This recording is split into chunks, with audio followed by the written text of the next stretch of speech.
Assalamualaikum warahmatullahi wabarakatuh. Selamat pagi menjelang siang teman-teman semua. Saya dan teman-teman dari kelompok 5 akan mempresentasikan sebuah materi. Tapi sebelum itu, saya akan memperkenalkan anggota dari kelompok 5 terlebih dahulu. Di kelompok 5 ada Alika Fajriyah absen 2, Kristalnaya absen 7, Fatimah Azahra absen 8, Rido Fauzan absen 25, Syifa Hana absen 34, dan Tio Syaputra absen 36. Sebelum masuk materi, kita tonton video dulu yuk.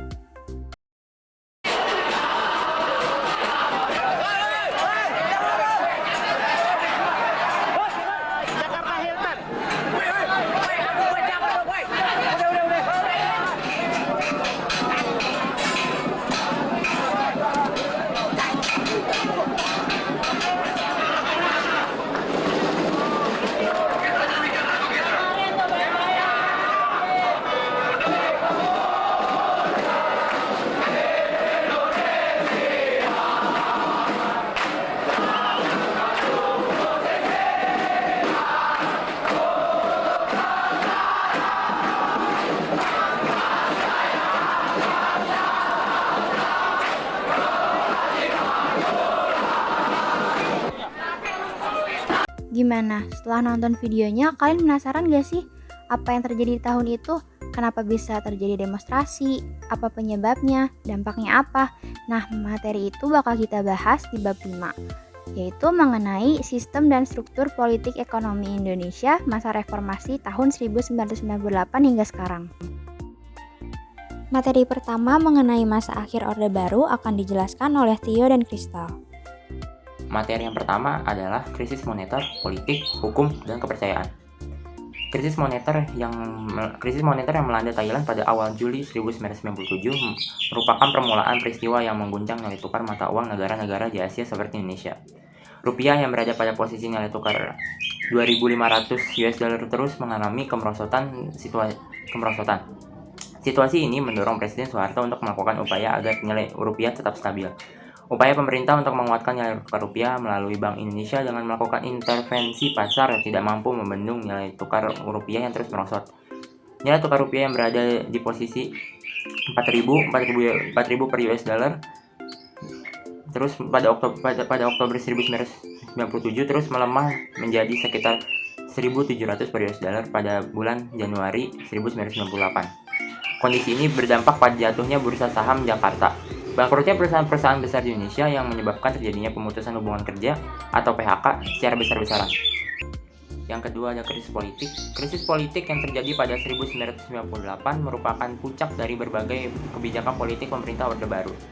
Berbagai kebijakan politik yang dikeluarkan pemerintah Orde Baru selalu dengan alasan dalam kerangka pelaksanaan demokrasi Pancasila. Namun yang sebenarnya terjadi adalah dalam rangka mempertahankan kekuasaan Presiden Soeharto dan kroni-kroninya.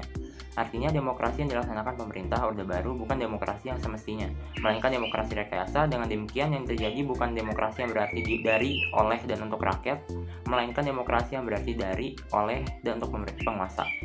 Pada masa Orde Baru, kehidupan politik sangat represif, yaitu adanya tekanan yang kuat dari pemerintah terhadap pihak oposisi atau orang-orang yang berpikir kritis.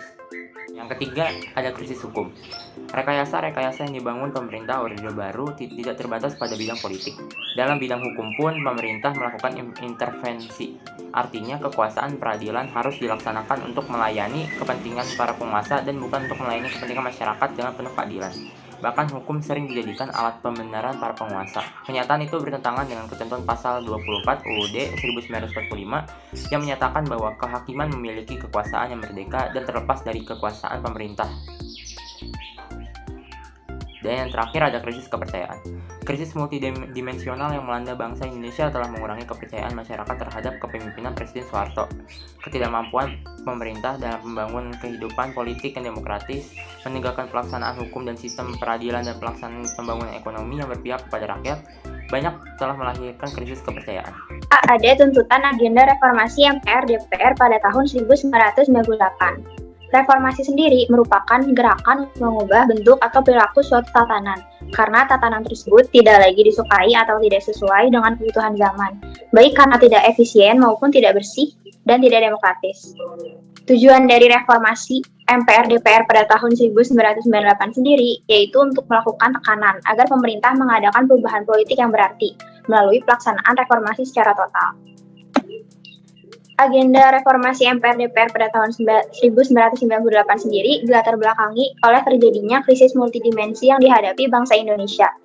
Tuntutan tersebut menggambarkan sebuah titik kulminasi dari gerakan aksi protes yang tumbuh di lingkungan kampus secara nasional sejak awal tahun 1998. Gerakan ini pada awalnya hanya demonstrasi di kampus-kampus besar, namun mahasiswa akhirnya harus turun ke jalan karena aspirasi mereka tidak mendapatkan respon dari pemerintah. Nah, agenda gerakan dari reformasi pada tahun 1998 sendiri itu ada 6. Yang pertama, suksesi kepemimpinan nasional. Yang kedua, amandemen UUD 1945. Yang ketiga, pemberantasan KKN. Yang keempat, penghapusan dui fungsi ABRI. Yang kelima, penegakan supremasi hukum. Dan yang terakhir, pelaksanaan otonomi daerah. Nah, agenda utama dari gerakan reformasi sendiri itu adalah turunnya Soeharto dari jabatan presiden. Kronologi dari peristiwa reformasi pada tahun 1998 itu berawal dari peringatan Hari Kebangkitan Nasional yang diselenggarakan pada tanggal 20 Mei 1998 yang digunakan oleh gerakan mahasiswa sebagai momen Hari Reformasi Nasional. Namun, ledakan kerusuhan terjadi lebih awal dan di luar dugaan. Selanjutnya pada tanggal 12 Mei 1998, 4 mahasiswa Universitas Trisakti di Jakarta itu tewas tertembak peluru aparat keamanan saat demonstrasi berlangsung. Karena mereka menuntut Soeharto untuk mundur. Mereka adalah Elang Mulya, Heri Hertanto, Hendriawan, Lesmana, dan Hafidin Royan. Mereka tertembak ketika ribuan mahasiswa Trisakti dan yang lainnya baru memasuki kampusnya setelah melakukan demonstrasi di gedung DPR.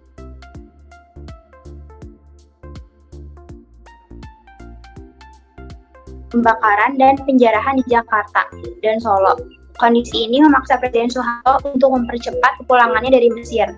Lalu mulai pada tanggal 14 Mei 1998, demonstrasi mahasiswa semakin meluas. Bahkan para demonstran mulai menduduki gedung-gedung pemerintah di pusat dan daerah. Mahasiswa Jakarta sendiri menjadikan gedung DPR dan MPR sebagai pusat gerakan yang relatif aman. Mereka berupaya menemui pimpinan MPR dan DPR agar mengambil sikap yang tegas. Akhirnya, pada tanggal 18 Mei 1998, Ketua MPR DPR Harmoko meminta Soeharto turun dari jabatannya sebagai presiden. Untuk mengatasi keadaan, Presiden Soeharto menjanjikan akan mempercepat pemilu. Hal ini dinyatakan setelah Soeharto mengundang beberapa tokoh masyarakat seperti Nurholis Majdid dan Abdurrahman Wahid ke Istana Negara pada tanggal 19 Mei 1998. Akan tetapi upaya ini tidak mendapat sambutan dari rakyat. Momentum Hari Kebangkitan Nasional sendiri pada tanggal 20 Mei 1998 rencananya digunakan tokoh reformasi Amin Rais untuk mengadakan doa bersama di sekitar Tugu Monas. Akan tetapi beliau membatalkan rencana apel dan doa bersama karena 80.000 tentara bersiaga di kawasan tersebut. Di Yogyakarta, Surakarta, dan Medan sendiri, juga Bandung, ribuan mahasiswa dan rakyat itu berdemonstrasi. Ketua MPR DPR Harmoko kembali meminta Soeharto mengundurkan diri pada hari Jumat, tanggal 20 Mei 1998. Atau DPR MPR akan terpaksa memilih presiden baru. 11 menteri kabinet pembangunan ke-7 pun mengundurkan diri. Dan akhirnya pada pukul 9 waktu Indonesia Barat, Presiden Soeharto membacakan pernyataan pengundurannya. Beliau mengucapkan terima kasih dan mohon maaf kepada seluruh rakyat Indonesia. Soeharto kemudian digantikan oleh B.J. Habibie. Lalu berakhirlah era Orde Baru selama 32 tahun. Indonesia memasuki era baru yang kemudian dikenal sebagai masa reformasi. Materi kedua mengenai perkembangan politik dan ekonomi akan disampaikan oleh Ridho, Fatimah, Alika, dan Syifahana. Masa pemerintahan Presiden B.J. Habibie. Presiden ketiga Republik Indonesia ini hanya menjabat selama 1 tahun 5 bulan. Dalam waktu singkat, pemerintahannya berhasil menyelamatkan krisis moneter yang terjadi pada masa Orde Baru, dan pemerintahannya membentuk Kabinet Reformasi Pembangunan. Kemudian menelurkan beberapa kebijakan di bidang politik dan ekonomi. Upaya-upaya bidang politik yang dilakukan oleh pemerintahan Habibie ialah mengganti 5 paket undang-undang dan 3 diantaranya diubah agar lebih demokratis, kebebasan rakyat dalam menyalurkan aspirasi, melakukan pencabutan pencabutan terhadap pemberedelan pers jejak pendapat wilayah Timur Timur, memberikan abolisi atau hak kepala negara untuk menghapuskan hak tuntutan pidana kepada 18 tahanan dan narapidana politik, pengurangan jumlah anggota ABRI di MPR dari 75 orang menjadi 38 orang. Polri memisahkan diri dari ABRI menjadi Kepolisian RI, istilah ABRI berubah menjadi TNI. Selain upaya dalam bidang politik, juga upaya yang dilakukan dalam bidang ekonomi diantaranya merekapitulasi perbankan dan menurunkan inflasi, merekonstruksi perekonomian nasional, melikuidasi bank-bank bermasalah, membentuk Badan Penyihatan Perbankan Nasional, menaikkan nilai tukar rupiah terhadap dolar Amerika Serikat hingga di bawah 10.000, mengesahkan UU Nomor 5 Tahun 1999 tentang larangan praktik monopoli atau persaingan tidak sehat, mengesahkan UU Nomor 8 Tahun 1999 tentang perlindungan konsumen. Masa pemerintahan Presiden Abdurrahman Wahid atau Gus Dur. Gus Dur menjabat dari tahun 1999 sampai tahun 2000. Terpilihnya Gus Dur sebagai presiden tidak terlepas dari peran MPR yang pada saat itu menolak laporan pertanggungjawaban Presiden Habibie. Akhirnya Gus Dur terpilih sebagai presiden melalui dukungan partai-partai Islam yang menjadi poros tengah, sedangkan wakilnya dimenangkan oleh Megawati Soekarno Putri yang berhasil mengalahkan Hamzah Has. Kemudian dilantik pada 1 Oktober 1999 setelah menjabat pemerintahan Presiden Gus Dur mengeluarkan beberapa kebijakan politik. Beberapa di antaranya adalah satu, Departemen Penerangan dibubarkan, dianggap mengganggu kebebasan pers. Yang kedua, Departemen Sosial dibubarkan, dianggap sebagai sarang korupsi. 3. Menyetujui penggantian nama Irian Jaya menjadi Papua pada akhir Desember 1999. Keempat, masyarakat etnis Tionghoa diperbolehkan untuk beribadah dan merayakan Tahun Baru Imlek. Yang kelima, diumumkannya nama-nama Menteri Kabinet Persatuan Indonesia yang terlibat KKN. Yang keenam, pencabutan peraturan mengenai larangan PKI dan penyebaran Marxisme dan Leninisme. 7. Ada yang terakhir, membekukan MPR dan MPR. Lain pemimpin, lain pula rintangannya. Di masa pemerintahan Abdurrahman Wahid, perekonomian Indonesia kembali menghadapi tantangan berat. Kebijakan-kebijakan ekonomi Gus Dur yang mengundang kerutan di Pakar ke perseteruannya dengan DPR dan IMF mempengaruhi iklim perekonomian Indonesia saat itu.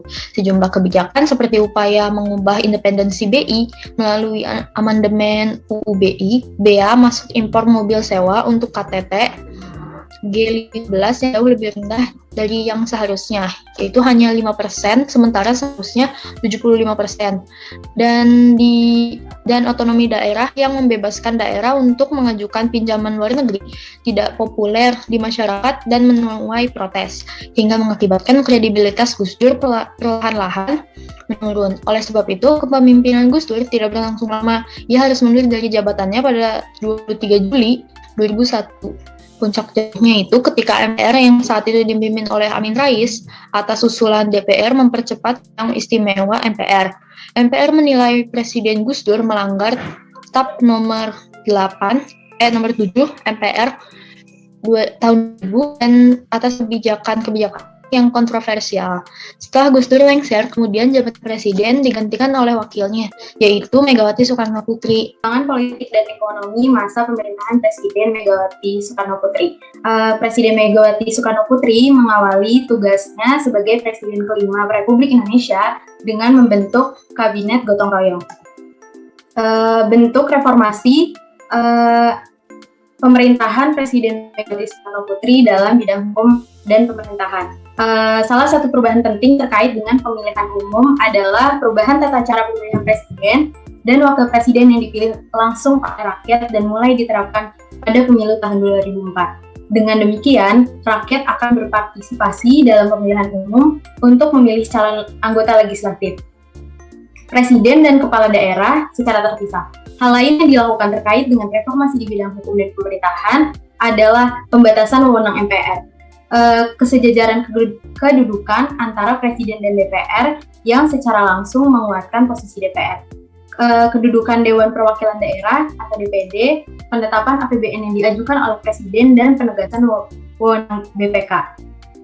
Salah satu bagian penting amandemen yang dilakukan MPR terkait upaya pemberantasan KKN adalah penegasan kekuasaan kehakiman sebagai kekuasaan independen untuk menyelenggarakan peradilan yang adil dan bersih guna menegakkan hukum dan keadilan yang dilakukan oleh Mahkamah Agung.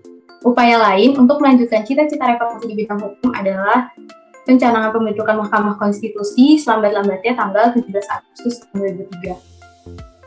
Selanjutnya, reformasi di bidang ekonomi. Masalah ekonomi yang kompleks dan berkaitan menuntut perhatian pemerintah untuk memulihkan situasi ekonomi guna memperbaiki kehidupan rakyat.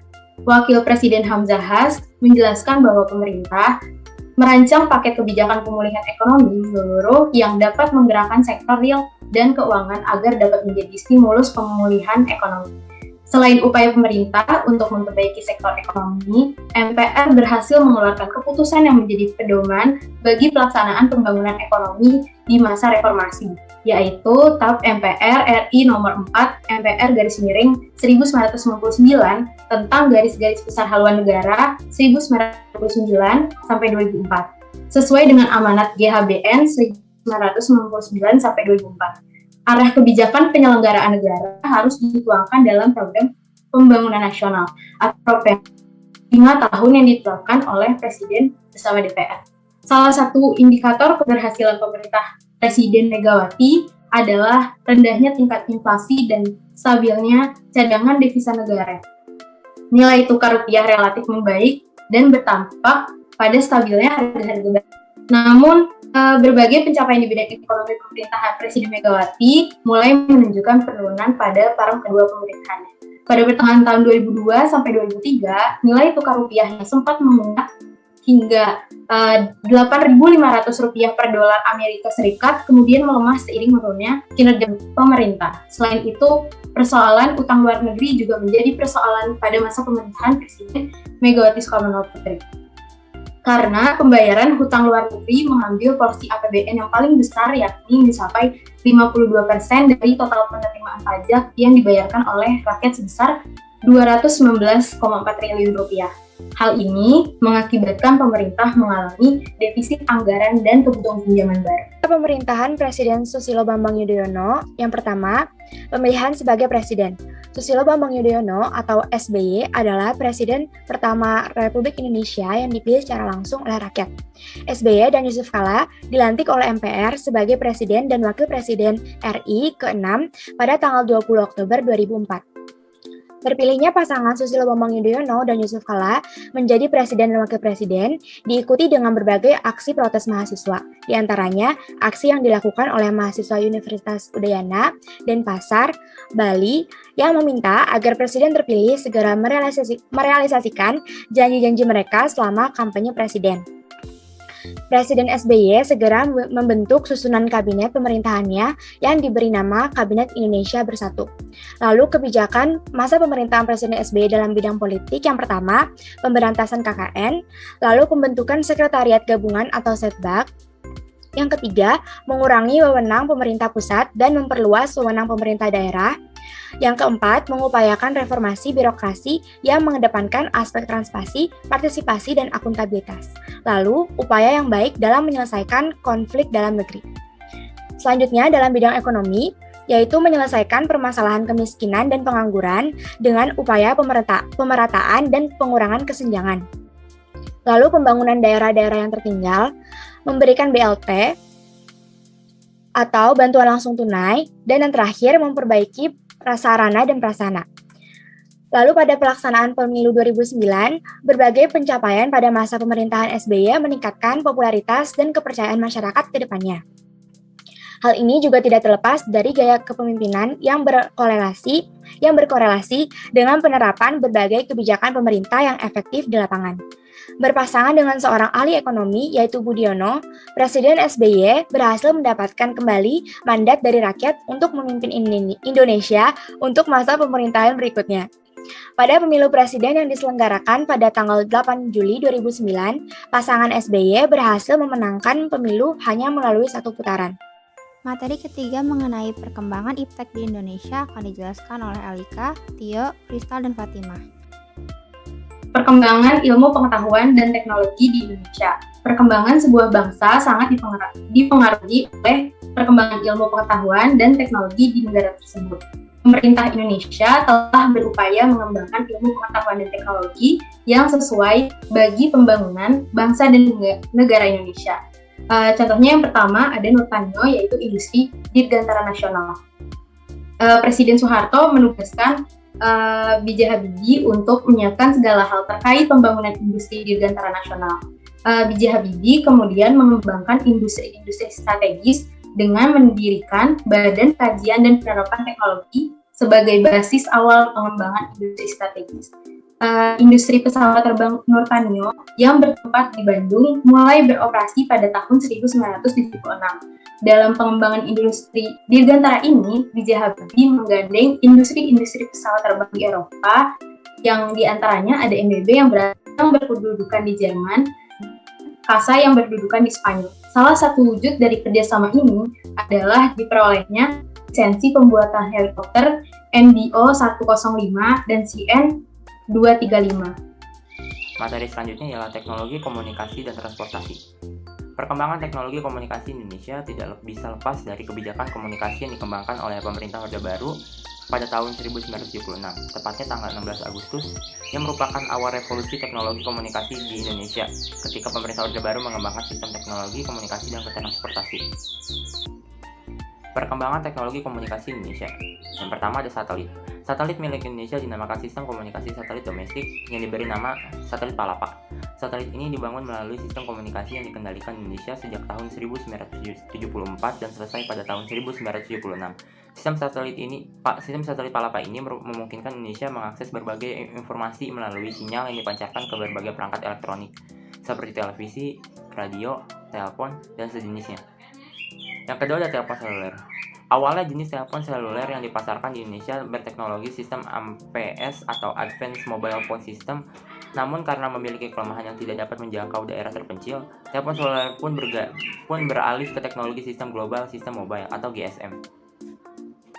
Yang ketiga ada televisi. Di Indonesia, televisi diperkenalkan pada tahun 1962 dengan siaran televisi Republik Indonesia atau TVRI yang kemudian mengalami perkembangan yang sangat signifikan dengan munculnya beberapa televisi swasta yakni RCTI, SCTV, TVI, Antv, TV7, Global TV, dan lain-lain. Komputer dan internet. Pada tahun 1990-an, perkembangan iptek di Indonesia ditandai dengan berkenalkannya sistem teknologi informasi berupa jaringan internet. Internet memanfaatkan jaringan berbagai komputer yang terhubung secara langsung atau online. Jaringan internet dapat digunakan untuk mengakses berbagai informasi yang dibutuhkan oleh masyarakat di bidang bisnis, telekomunikasi, dan pendidikan. Yang terakhir ada teknologi 4G. Teknologi 4G ditemukan oleh profesor muda asal Kediri, Jawa Timur yang bernama Profesor Dr. Khairul Anwar. Lewat temuannya, seluruh dunia pengguna internet di dunia merasakan manfaat begitu besar, yaitu kecepatan transfer data dan efektivitas penggunaan perangkat seluler.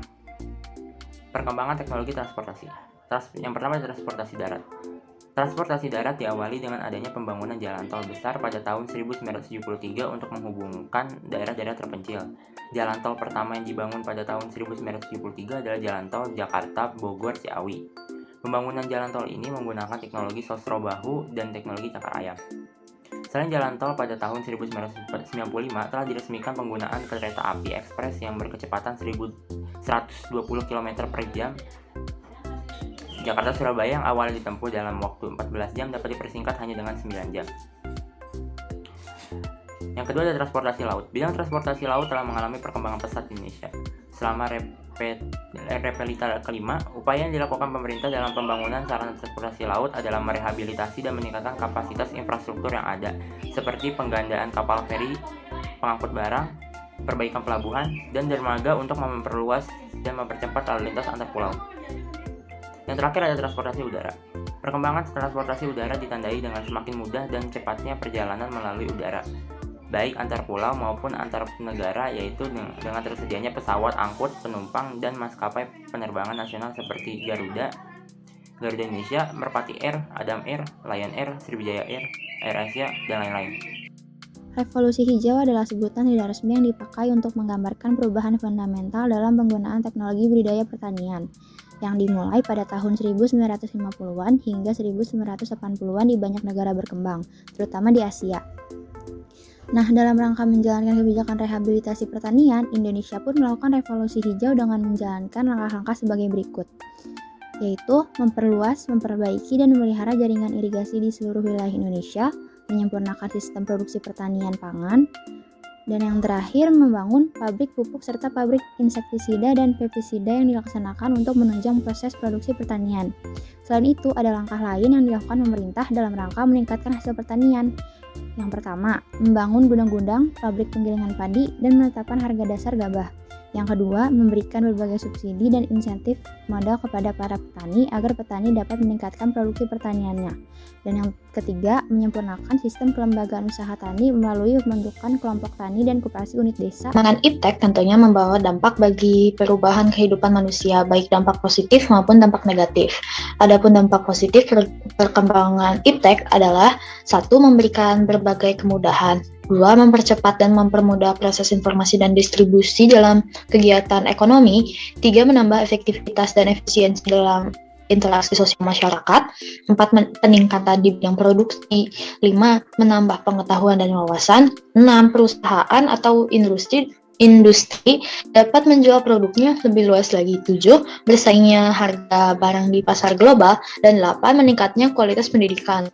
Sedangkan beberapa contoh dampak negatif perkembangan iptek adalah 1. Munculnya kejahatan baru, khususnya cybercrime, 2. Perkembangannya sifat konsumtif, 3. Hilangnya budaya nasional, 4. Menumbuhkan kecenderungan sikap antisosial, dan terakhir munculnya hoaks atau berita bohong dan disinformasi. Sekian materi yang dapat kami sampaikan. Apakah ada pertanyaan? Jika ada, silahkan tulis di kolom komentar ya. Nanti insya Allah akan kami jawab. Terima kasih atas perhatiannya. Mohon maaf apabila ada kesalahan kata dan materi. Wassalamualaikum warahmatullahi wabarakatuh.